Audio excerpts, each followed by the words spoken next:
तो हेलो दोस्तों, कैसे आप लोग। स्वागत है आपको हमारे चैनल पे। आज हम आपको बताएंगे कि ओप्पो के फोन पे अपना मनपसंद रिंगटोन कैसे लगाएं। तो चलिए वीडियो शुरू करते हैं।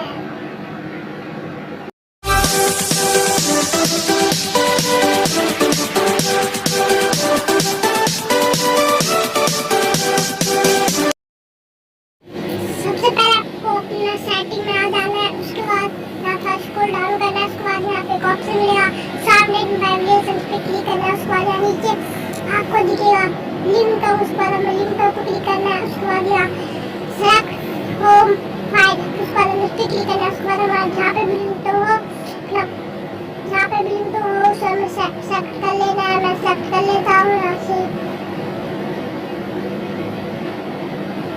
मैंने सेलेक्ट कर लिया। उसके बाद हमें कुछ नहीं करना। उसके बाद हमें बैक आ जाना है।